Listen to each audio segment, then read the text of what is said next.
आर्यवर्त के उत्तरी छोर पर गगनचुंबी पहाड़ियों की गोद में एक छोटा सा गांव बसा था, केसलपुर। ये गांव देखने में जितना सुंदर था, इसकी तासीर उतनी ही जानलेवा थी। यहाँ का मौसम किसी सगे संबंधी जैसा नहीं, बल्कि एक बहरूपिये जैसा था। गर्मियाँ सुहानी होती थीं, लेकिन सर्दियाँ यहाँ मौत का पैगाम लेकर आती थीं। पहाड़ों के बीच स्थित होने के कारण यहाँ आसमान से बर्फ रुई की तरह नहीं, बल्कि पत्थर की तरह गिरती थी, और जब वो सफ़ेद मौत बरसती तो केसलपुर शमशान बन जाता था। दिसंबर का महीना शुरू होने वाला था। गांव की हवा में एक अजीब सी सिहरन दौड़ गई थी। ये वो हवा नहीं थी जो बदन को ठंडक दे, ये वो मौत की लहर थी जो हड्डियों को गला देती थी। गांव के बुजुर्ग इसे यम बयार कहते थे। जैसे ही ये हवा चली, पूरे केसलपुर में हड़कंप मच गया। भागो, अरे ओ भाई, अपना सामान बांधो, वो हवा चल पड़ी है। पहाड़ के ऊपर काला बादल घिर आया है। इस बार की ठंड पिछले साल से भी ज्यादा भयंकर होगी। अगर जान प्यारी है तो शहर की तरफ निकल चलो। अरे मैं तो बूढ़ा हूँ, कहाँ जाऊँगा। जिनके पास बैलगाड़ी है, जिनके पास शहर में पक्के मकान है, वो तो चले जाएंगे। हम गरीबों का क्या होगा। लगता है इस बार महादेव ने हमारी बलि लिखी है। सुनो सुनो सब गांव वालों, मैं सरपंच बलदेव सिंह अपने परिवार के साथ शहर जा रहा हूं, और मैं वैद्य जी को भी साथ ले जा रहा हूं। मेरी हवेली पर ताला लगा दिया गया है। कोई भी मेरी हवेली के पास भटकने की कोशिश न करे। जब बर्फ पिघलेगी हम 4 महीने बाद लौटेंगे। तब तक भगवान तुम सबकी रक्षा करे। सरपंच जी, ऐसा अनर्थ मत कीजिए। वैद्य जी को तो छोड़ जाइए। अगर हमारे बच्चे बीमार पड़े तो हम किसके पास जाएंगे। पिछले साल भी आपकी वजह से कितने लोग बिन दवा के मर गए थे। दुहाई है आपको। अरे हट पगली, मेरी जान पर मेरा अधिकार है। यहाँ रुक गया तो ठंड से मैं खुद अकड़ जाऊंगा, तो तेरा इलाज कौन करेगा। हटो रास्ते से।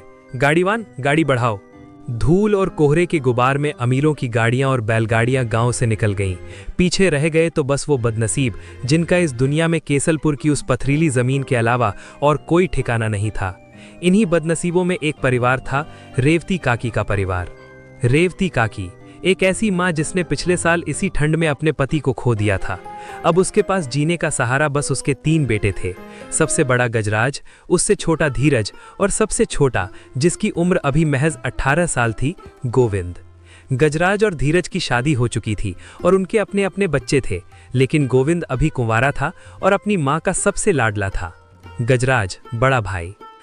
धीरज, अरे ओ मुझे जवाब मिल गया, माँ का आशीर्वाद मिल गया। ये कैसे संभव है। तू क्या कहना चाहता है। देख माधव, जब बाहर बर्फ गिरती है और हवा चलती है तो ठंड जमीन की ऊपरी सतह को जमा देती है, लेकिन धरती के गर्भ में जमीन के नीचे तापमान हमेशा एक जैसा रहता है। धरती माँ अपनी गोद में छिपे जीवों को ठंड से बचा लेती है। इस कुत्ते ने जमीन के नीचे घर बनाया और बच गया। अगर हम भी ऐसा ही करें तो। तू क्या कह रहा है, हम जमीन के नीचे रहें, चूहों की तरह। चूहों की तरह नहीं भाई, राजाओं की तरह। सोच, अगर हम जमीन के नीचे एक बड़ा सा घर बना ले। नहीं, सिर्फ घर नहीं, पूरा का पूरा गांव बसा दें, जहां ऊपर बर्फ गिरे, आंधी चले, लेकिन नीचे हम सुरक्षित और गर्म रहें। जहां मेरी माँ का अंतिम संस्कार हुआ है, उसी कमरे के नीचे से खुदाई शुरू करेंगे। वो पाताल लोक हम अपनी माँ के नाम करेंगे। भाई, तेरा विचार तो कमाल का है।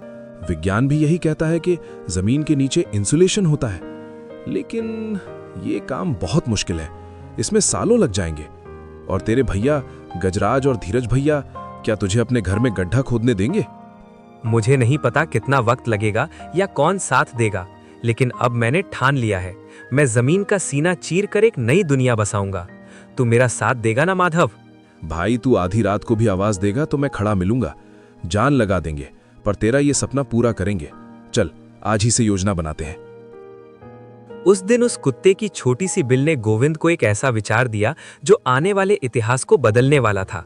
दोनों दोस्त वापस घर लौटे। उनकी आंखों में अब उदासी नहीं, बल्कि एक जुनून था। लेकिन उन्हें नहीं पता था कि अपनों का विरोध गैरों से भी ज्यादा दर्दनाक होता है। गजराज भैया, धीरज भैया, मुझे आपसे कुछ बात करनी है। मुझे माँ का वादा पूरा करने का एक रास्ता मिल गया है। क्या रास्ता? फिर से कोई पागलपन मत शुरू करना। हमें खेती बाड़ी पर ध्यान देना है, पैसे कमाने हैं। भैया, हम जमीन के नीचे घर बनाएंगे, ठीक उसी जगह के नीचे जहां माँ दफन है। अगर हम गहरा गड्ढा खोदकर नीचे कमरे बनाएं तो अगली ठंड में हमें शहर नहीं भागना पड़ेगा और कोई मरेगा भी नहीं। हा हा हा, सुन रहे हो भैया, ये मुनीम बनना चला था, अब चूहा बनेगा। जमीन के नीचे घर, अरे अकल के अंधे, अगर ऊपर से मिट्टी धस गई तो सब जिंदा दफन हो जाएंगे। ये सब किस्से कहानियों में अच्छा लगता है। खबरदार गोविंद, अगर तूने घर के फर्श को 1 इंच भी तोड़ा, वैसे ही माँ के इलाज में और क्रियाकर्म में बहुत पैसा लग गया है। अब मैं तेरे इस पागलपन के लिए अपना बना बनाया घर बर्बाद नहीं करने दूंगा। चुपचाप कल से दुकान पर चल, सेठ की नौकरी कर और पैसे कमा। लेकिन भैया, माँ का वादा, क्या आप भूल गए उन्होंने मरते वक्त क्या कहा था? मरे हुए लोग वापस नहीं आते गोविंद, और वादे से पेट नहीं भरता। अगर तुझे ये सब करना है तो इस घर से बाहर निकल कर। मेरे घर में ये नाटक नहीं चलेगा। अपने सगे भाइयों की बेरुखी ने गोविंद का दिल तोड़ दिया। वो समझ गया कि इस लड़ाई में वो घर के अंदर रहकर नहीं जीत सकता। उसे अब अपने दम पर कुछ करना था। उसने खाना छोड़ दिया और अपने कमरे में जाकर माँ की कब्र, यानी जहां दफनाया था, के पास बैठ गया। माँ, भैया साथ नहीं दे रहे, पर मैं हार नहीं मानूंगा। मैं कल से ही काम शुरू करूंगा, चाहे मुझे अपने हाथों से पूरी धरती क्यों न खोदनी पड़े। अगले दिन जब गजराज और धीरज काम पर चले गए, गोविंद ने अपने दोस्त माधव को बुलाया। दोनों ने चुपचाप दरवाजा बंद किया। उनके हाथों में फावड़ा और कुदाल थी। उन्होंने माँ का नाम लिया और पहला वार जमीन पर किया। जय माँ, हर हर महादेव। और इस तरह केसलपुर के इतिहास का सबसे बड़ा और सबसे पागलपन भरा मिशन शुरू हुआ। 2 लड़के, एक फावड़ा और एक असंभव सपना। उन्हें नहीं पता था कि ये सुरंग उन्हें कहाँ ले जाएगी, लेकिन वो रुकने वाले नहीं थे।